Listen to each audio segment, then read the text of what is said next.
کیا آپ جانتے ہیں کہ تاریخ میں 4 دفعہ حضور اکرم صلی اللہ علیہ وآلہ وسلم کا جسد اطہر چرانے کی کوشش کی گئی؟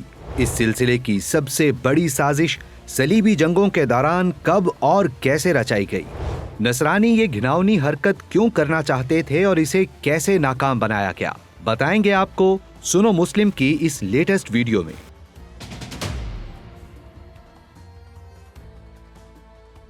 ناظرین، قریباً 900 برس قبل 557 ہجری بمطابق 1162 عیسوی میں مسلمانوں اور عیسائیوں کے درمیان صلیبی جنگیں عروج پر تھیں اور بیت المقدس مسلمانوں سے چھن چکا تھا۔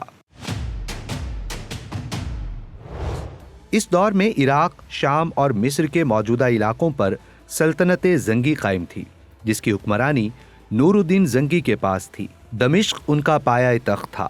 نور الدین زنگی کا ایک ہی جنون تھا کہ کسی طرح بیت المقدس کو صلیبیوں سے واپس حاصل کیا جائے۔ اس مقصد کے لیے انہوں نے صلیبی ریاست انطاکیہ، جو موجودہ زمانے کے ترکی اور شام کے علاقوں پر مشتمل تھی، اس پر حملہ کر کے بہت سے علاقوں پر قبضہ کر لیا۔ نور الدین زنگی نے کاؤنٹی آف ایڈیسیا پر مسلمانوں کا قبضہ ختم کرنے کی عیسائیوں کی کوششوں کو بھی ناکام بنا دیا۔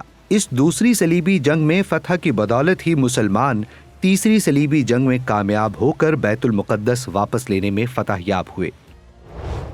اب آتے ہیں اپنے اصل موضوع کی جانب۔ تاریخ میں حضور اکرم صلی اللہ علیہ وآلہ وسلم کا جسد خاکی چرانے کی جو 4 سازشیں رچی گئیں، ان میں سب سے بڑی اور اہم نور الدین زنگی کے دور میں نصرانیوں نے رچائی۔ ایک رات سلطان نور الدین زنگی تہجد پڑھنے کے بعد سو گئے۔ کچھ دیر بعد اچانک سلطان گھبرا کر اٹھ بیٹھے۔ عالم یہ تھا کہ چہرے پر اضطراب تھا اور آنکھیں آنسوؤں سے تر۔ خواب ایسا خوفناک تھا کہ اس کا ایک ایک منظر سلطان کے دل و دماغ سے محو نہیں ہو رہا تھا۔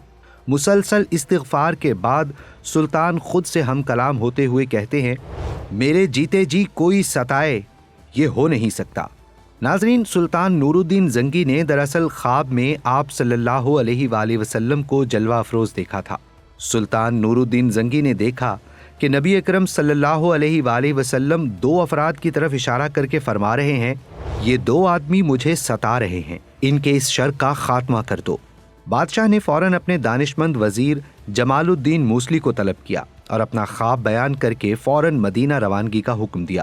دمشق والے سلطان، اس کے وزیر اور 20 دیگر افراد کے اچانک مدینہ جانے پر حیران تھے۔ اس زمانے میں دمشق سے مدینہ پہنچنے میں 20 سے 25 روز لگ جاتے تھے، لیکن سلطان نور الدین زنگی کا قافلہ بغیر رکے 16 روز میں مدینہ پہنچا۔ بادشاہ نے تمام راستہ نہ خود آرام کیا نہ اپنے ساتھیوں کو کرنے دیا۔ مدینۃ الرسول صلی اللہ علیہ وآلہ وسلم میں داخلے سے پہلے سلطان نے غسل کیا اور سیدھا مسجد نبوی پہنچ کر ریاض الجنہ میں نفل ادا کیے۔ پھر روضہ رسول صلی اللہ علیہ وآلہ وسلم پر ہدیہ درود و سلام پیش کیا۔ پھر سلطان نے مقامی حکام کو طلب کر کے اگلے روز پورے شہر کی دعوت عام کا اعلان کیا۔ اگلے دن مقررہ اوقات میں مدینہ کے سب لوگ دعوت میں شریک ہوئے۔ بادشاہ ہر شخص کو بڑے غور سے دیکھتا رہا، لیکن خواب میں دکھائے جانے والے وہ دونوں اشخاص اسے نظر نہ آئے۔ نور الدین نے حکام سے استفسار کیا، کیا سب لوگ دعوت میں آئے ہیں؟ حاکم شہر نے بتایا کہ صرف 2 اشخاص جو مغربی زائرین ہیں، ان کے سوا سب آئے ہیں۔ سلطان نے حاکم سے جب ان کے حلیے کے بارے میں پوچھا تو اس نے بتایا، دونوں زائرین کی لمبی لمبی داڑیاں ہیں، ایک عرصے سے مدینہ میں مقیم ہیں، یہ دن میں روزہ رکھتے ہیں اور سارا دن جنت البقیع میں زائرین کو پانی پلاتے گزارتے ہیں۔ یہ سنتے ہی سلطان کے دل کی دھڑکن تیز ہو گئی۔ فوراً ان دونوں کو پیش کرنے کا حکم دیا گیا۔ کچھ ہی دیر میں دونوں کو سلطان کے سامنے پیش کر دیا گیا، جنہیں دیکھتے ہی سلطان پہچان گیا، یہ تو وہی ہیں جن کی طرف خواب میں میرے نبی نے اشارہ کیا تھا۔ سلطان نے ان سے پوچھا، تم کہاں کے رہنے والے ہو؟ جواب ملا، ہم مغرب سے ہیں، حج کے بعد روضہ رسول پر حاضری دی اور اب واپسی کو دل نہیں چاہ رہا۔ بادشاہ نے پوچھا، تمہارا قیام کہاں ہے؟ انہوں نے جواب دیا، حجرہ نبوی کے قریب ہی ایک کرائے کے مکان میں رہ رہے ہیں۔ سلطان ان دونوں اشخاص کو ماتحتوں کے حوالے کر کے بتائے ہوئے پتے پر پہنچ گیا۔ وہاں پہنچ کر سلطان نے اس جگہ کا بغور جائزہ لیا۔ دیکھنے میں بظاہر کوئی ایسی چیز نہ تھی جس پر اعتراض کیا جا سکے۔ مختصر سامان